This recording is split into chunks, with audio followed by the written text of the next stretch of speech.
ગુજરાત સરકારના ધોરણ 9ના હિન્દી પાઠ્યપુસ્તકમાં પ્રભુ ઈસુ ખ્રિસ્ત વિશે અપમાનજનક શબ્દો વાપરવામાં આવતા ભરૂચ ખાતે સમસ્ત ખ્રિસ્તી સમાજના લોકોએ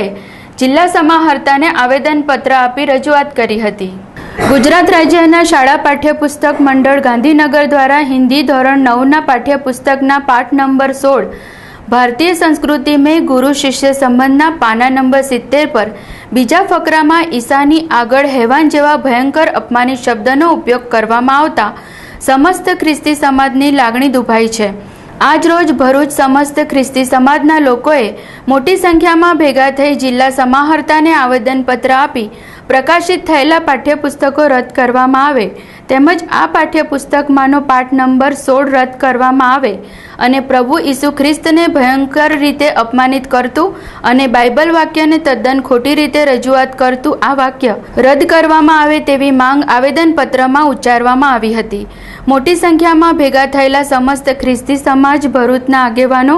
અને લોકોએ જિલ્લા સમાહર્તાની કચેરી ખાતે હાથમાં બેનર લઈ રેલી સ્વરૂપે આવી શાંતિપૂર્ણ માહોલમાં आवेदनपत्र जिला समाहर्ताने पाठव्युं हतुं।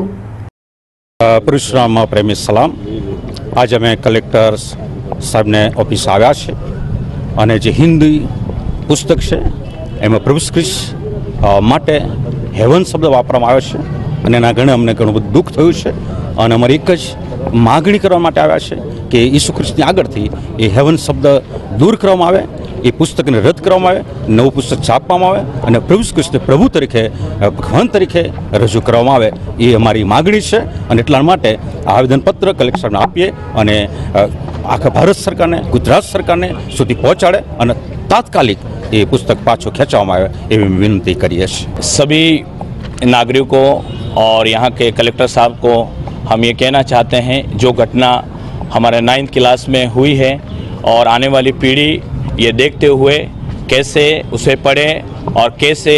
इसके बारे में वो अपने आप को अपने जीवन में लागू करें, इसलिए आज हम सभी समाज आए हैं कि कलेक्टर साहब हम देने के कारण जो बुक में लिखा है उसे आप शब्दों को वापस लें और नई तरह से इस बुक को छापें, जिससे आने वाली पीढ़ी को एक शांति का समाचार मिले और यही हमारी प्रेरणा है, यही हमारी प्रार्थना है। इसलिए आज हम सभी मिलकर ये मेमोरेंडम को कलेक्टर साहब को दे रहे हैं और हमें विश्वास है हमारे गवर्नमेंट को और हमारे समाज को कि हमें न्याय जरूर मिलेगा।